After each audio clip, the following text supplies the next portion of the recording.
there is no job that's any more or less important than another. Because while teaching is our core business, and our teachers are amazing, and we love them, and we praise them every chance we get, it can't happen if the school's not clean. It can't happen if kids aren't there. It can't happen if kids aren't fed. So all of those factors contribute. Well, hi, everyone. Welcome to the Framework Leadership Podcast. I'm your host, Ken Engel, president of Southeastern University. Joining me is our co-host, Michael Steiner, SCU Vice President, Senior Vice President for Advancement and Innovation.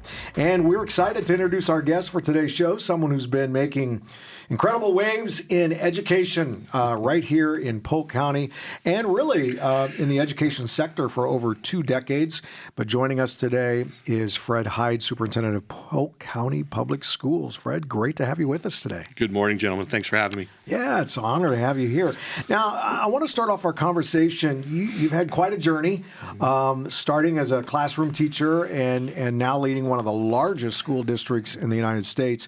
Share a little bit about what first inspired you to kind of jump in and be and pursue a career in education. So I worked for my father's company in aviation in Miami, and got to a point where my dad said, listen, I was going to school part-time, working multiple jobs full-time. He said, you got to get done. So I went in and saw my counselor, Dr. Fred Prince, unfortunately, who has since passed, and said, can you review my credits with me and figure out how close am I to graduating? And true story, he looked at my stuff, and he looks at me, and he goes, you either know a little bit about everything or a lot about nothing. He said, you're 1 credit away. He says, how about taking an intro to elementary ed, and that will meet your final liberal arts credit, and you're done.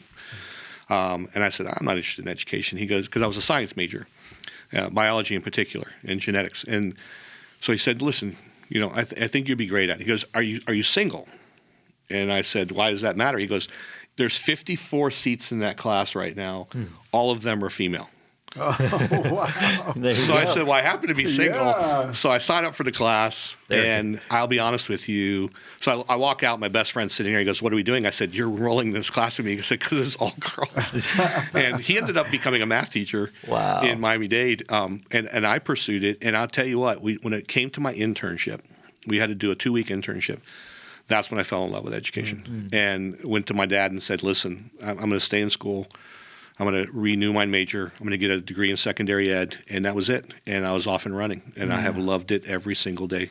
Yeah, no, that's great. How is your perspective in that journey from the classroom to leadership positions, quite quickly? Talk about some of the pivotal moments on that journey that allowed you to transition to leadership and to administrative roles. So interestingly enough, I never sought out administration.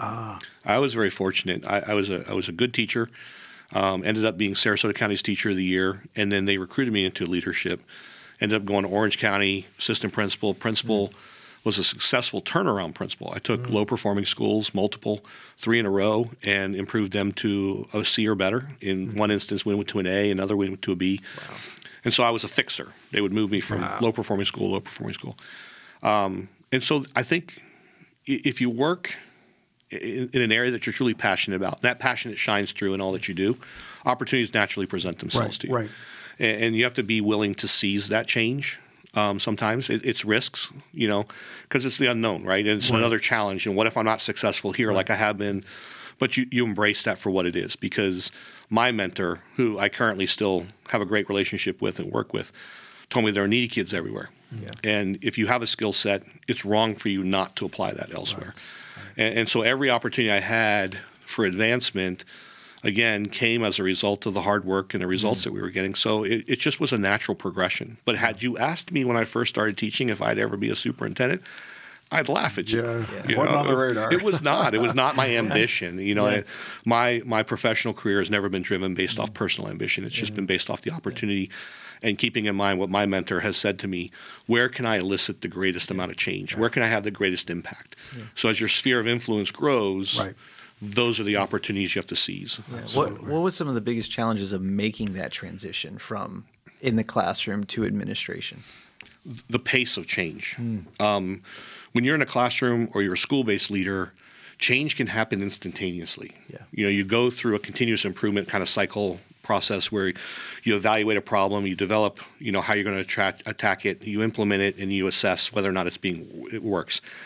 That can happen in as little as a day or a week. Mm-hmm. As you move up, I'm not going to throw it into the basket of bureaucracy, but it does become the proverbial battleship in a bathtub. Right. Because change management, you have to take into consideration far many more factors. Right. So change management at a district level is vastly different. So that's where the challenges come Right. about. And you have to keep in mind the classroom. Mm-hmm. You have to keep in mind, how does this impact classroom teachers? Mm-hmm. And I had a union president in Illinois, my previous district, and his vice chair came to see me, and she said, we were talking about curriculum adoption, and we were potentially adopting curriculum too quickly, because Illinois does not, unlike Florida, did not have a 4-year renewing curriculum adoption cycle. And many of our curriculum resources in my district were 20 years out of date. Wow. And so we were trying to adopt things, and Pam came in, I won't disclose her last name, and she looked at me with tears in her eyes, and she said, "You got to slow down, because we want to do the best job we can, and we can't do that and commit to that for you or for our kids at this pace." Wow. And so that was the gut check reminder. I've got to keep the classroom and teachers in mind and at the center of our decision making. Right. And so I think those are the lessons you learn along the way, and communication. Yeah. There's no such thing as over communication. Right. Over communicating with your staff. And you've got to seize every opportunity, every path, every venue, every resource you have, because some will gravitate to social media, some look at traditional email, and you got to keep those things in mind. Yeah, so. Love it. Yeah. During your career, you've worked with numerous schools, and you've helped to evaluate their effectiveness and how they need to transition to continue to be strong and healthy and have the most impact with these amazing students that are in the classroom. You've also had experience at a state level with the Florida Department of Education overseeing school improvement programs. What do you think is the biggest challenge right now in our state, in Florida, and in Polk County, that you have to really look at and address so that we can be strong in providing the right kind of education for these students? Wow, so there's a very complicated answer to this, because there's multiple pieces to it. Yeah. Number one is honoring teacher efficacy. Mm-hmm. One of the biggest things when you look at data that comes in from various sources, and everybody polls staff to figure out what are the reasons that are driving people away from the profession or keeping people from even considering the profession. And teacher autonomy, the respect for the profession, is at the core of that. It's really not salary. It's become more about salary because cost of living has gone up due to the economy. But again, teacher efficacy, honoring and respecting the profession, providing adequacy of resources. But then when you start to get into things, we talk a lot about remediation for students who are not on grade level or who are falling behind. A lot of that, though, comes back to core instruction. And when you talk about efficacy and the fidelity in which core instruction is being delivered, and we really focus in Polk, a lot of our success over the last 3 years has come because we've really focused on ensuring that all of our students have commensurate experiences across. So no matter who your teacher is in your respective grade level, for that course, are all of our students getting the same exposure to the same content at the level in which they're going to be assessed? Because you can teach a concept at a very low level and feel like you've mastered the benchmark and passed it. But when students then are later on asked to apply that learning, we're not talking about remote regurgitation of factual information from memorization. We're talking about kids being able to meaningfully apply their learning in the context of an assessment or in real life skill sets. And so I think that's the difference. Yeah. And then focusing on resource allocation for both our administrators and our schools. We've really focused heavily on ensuring that our interventions are appropriate and that they're outcome-based. Good example, when I arrived, we had 17 different reading intervention programs. Wow. We have 3 now. Okay. Because we actually did the analysis, which ones were actually driving outcomes. Yeah. Which ones had a research-based methodology. And then we got behind those, and we've really pushed those, and as we've steadily seen improvements in our reading and math. And so it really is ensuring a high level of intentionality. It's reviewing your data, and it's accountability with an understanding. We throw out accountability sometimes, and then for a teacher, they hear that, and it raises the hackles, right? Because it's like, well, you're going to tell me if I'm an effective teacher or an ineffective teacher, and that's not the point. The point when I talk about accountability is if we're not making those gains, going back to that kind of that continuous improvement model, if we develop a plan, we implement the plan, the data doesn't support this affecting or eliciting an outcome, we've got to change it again. So go back to the beginning, re-identify the problem, come up with a different strategy. So our focus, when I talk about accountability, is identifying where we're still deficient, but then reinvigorating the coaching cycle. How do we help this person become more effective in their role? Because teachers are getting harder to find. And again, when you talk about respecting the efficacy of the profession, my job is not to drive people out of the job. My job is to make you an effective teacher so that our students benefit from that. And oftentimes I tell our new teachers, if you love kids, I can make you an amazing teacher.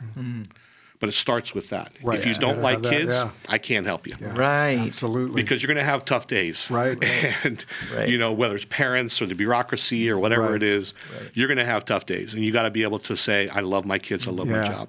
So. Well, go ahead.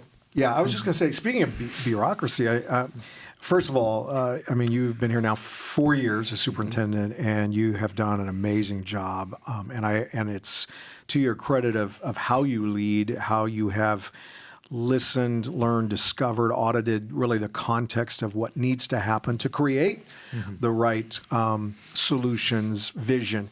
But how do you handle when the state, issues mandates or the federal, issues mandates that actually don't really flow with what is needed? How do you handle, as a leader, those kinds of challenges? In all honesty, I close my door, I yell for a few minutes, you open the door and you get to work. Our job is, and I lobby effectively, I think, with our local legislators who are very receptive. We've got some amazing local legislators who are willing to listen. And when we identify problems, we're working on one now with volunteers. And, Representative Kennedy's been amazing to support us in trying to get some change and more flexibility.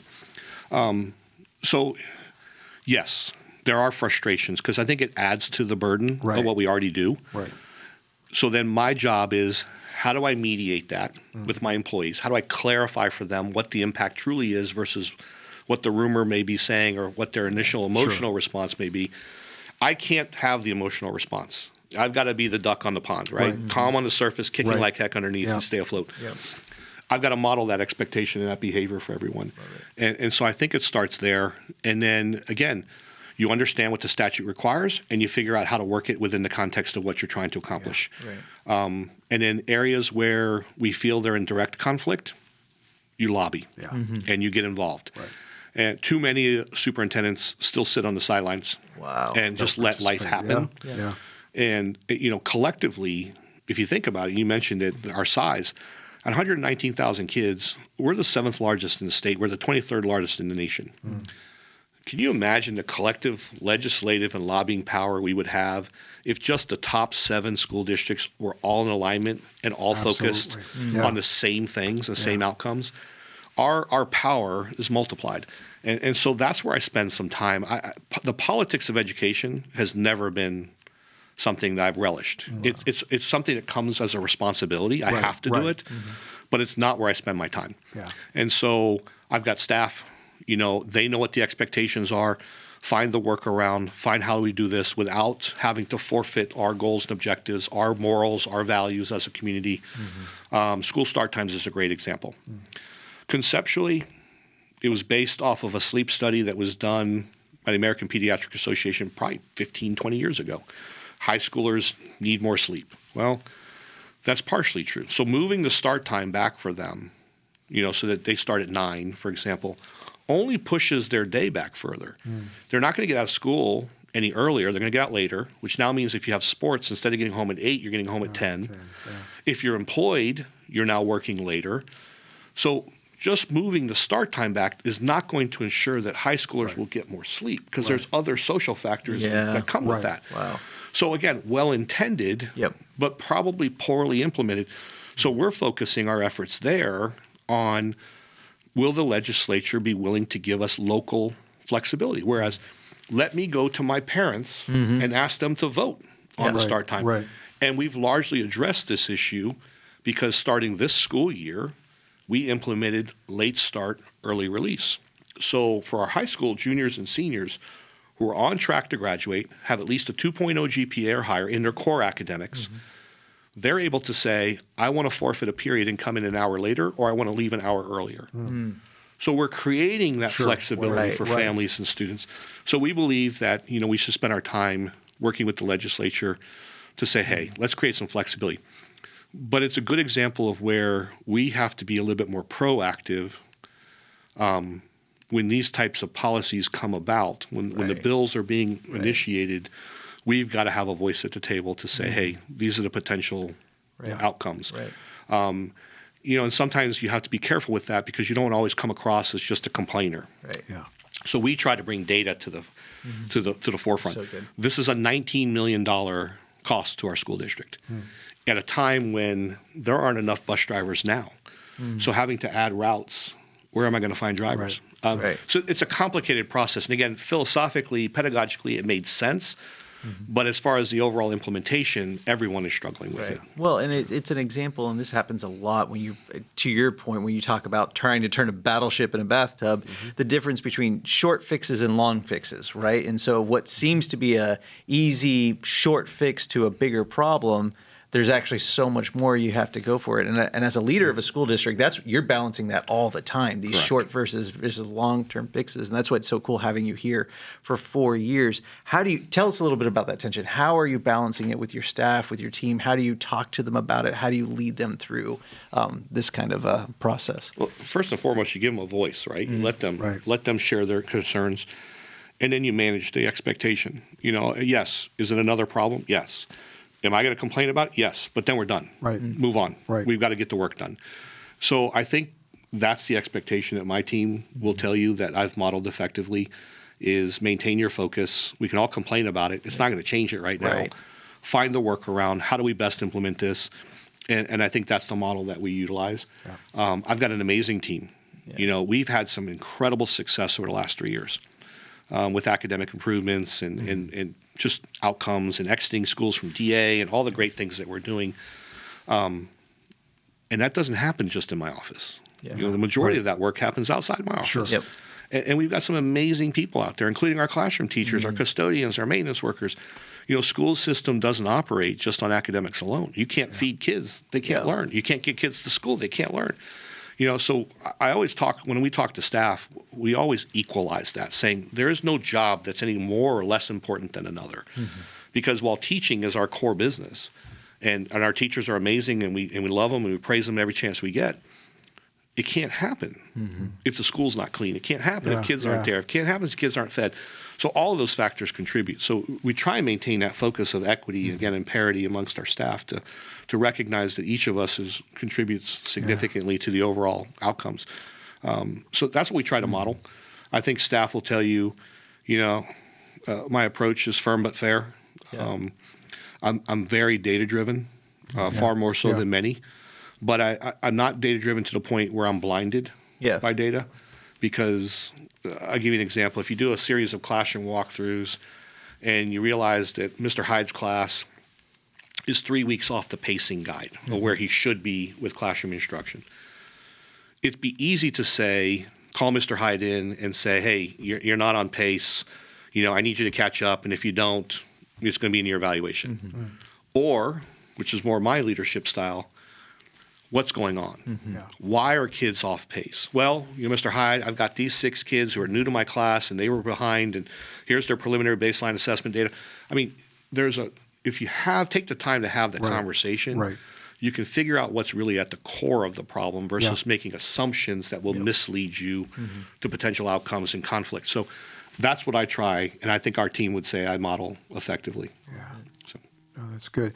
One thing I have observed about you and I like is you're committed. You yourself are committed to stewardship of learning. And I know you're in a doctoral program right now focusing on education. What are some of your research interests as you continue to learn, and what are some of the emerging trends maybe you're excited about as you discover some things? It's funny. I had the opportunity to talk to another group within our community group this morning. AI. Yes, I would tell you it's a point of enthusiasm, but it's also a fear. Yeah. Because the potential is there to really revolutionize education. Yeah. We've always struggled at the traditional public K-12 level, whether it's public, private, to truly individualize the learning experience for kids. Wow.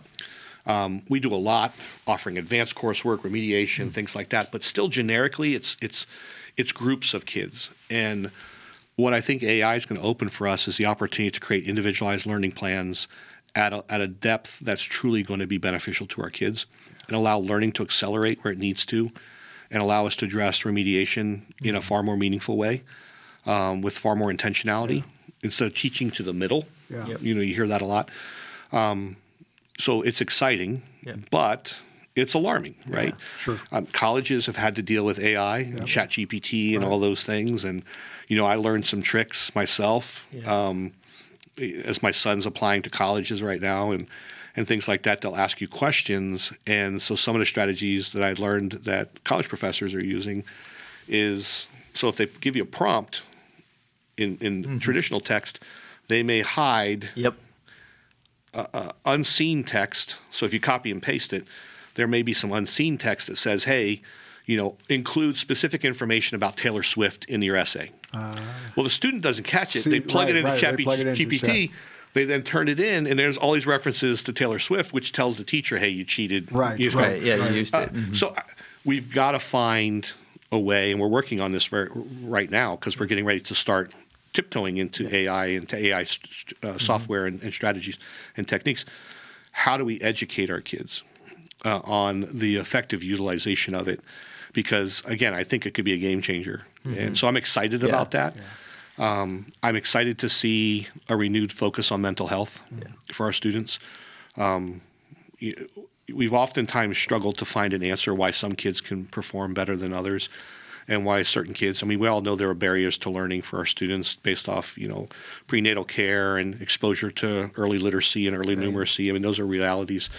But beyond that, my dissertation is on adverse childhood experiences and the impact that 4 or more will have on a student's learning potential and traditional outcomes. And so the truth is, without some cognitive behavioral therapy to support that student to help them overcome those impacts, they can't be successful. Yeah. So just telling a kid, I liken it to, talking louder to someone who can't hear you. Right. It's not going to change the behavior. It's not going to change the outcome.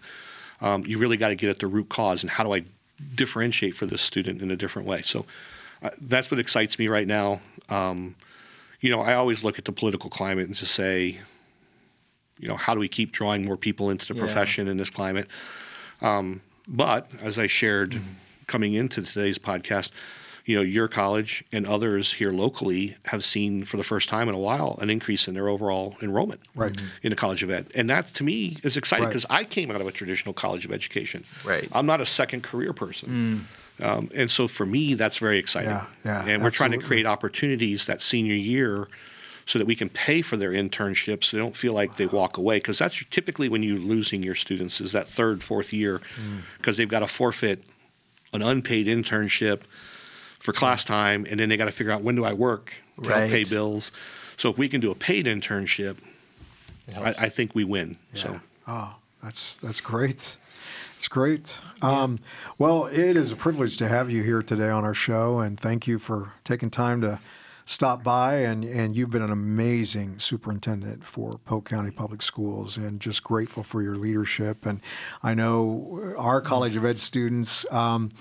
A high percentage stay right here in Polk County and go right to work with your district. So we're grateful for that. So thank you for what you do and how you're changing the landscape of education here, right here in Polk County. Thank you. Thank you both. And if you want to stay up to date with Fred, make sure to follow him on X at Polk_super, and keep an eye on the amazing work happening in Polk County Public Schools on Facebook and Instagram at Polk County's Public Schools. We'll see you next time on Framework Leadership. Thank you so much for joining us today on Framework Leadership. If you're watching on YouTube, now would be a great time to hit that like button, hit that subscribe button so you can get incredible leadership content right to your YouTube feed. You can also check us out on Spotify and Apple Podcasts every single week, Framework Leadership. And if you love great email newsletters, and I know I do, make sure you check out keningle.com and subscribe to the Framework Leadership newsletter. It's an incredible piece of content we put out every single week of amazing leadership resources right to your inbox. Make sure you check it out. You can also follow us on Instagram at Kent_Ingle, at Dr. Michael Steiner, on X at Kent Ingle, and on Facebook at Kent.Ingle. Stay up to date on all the incredible things happening on the podcast and at Southeastern University. We love you guys, and we love our followers and our subscribers. Thank you so much for listening to the Framework Leadership Podcast.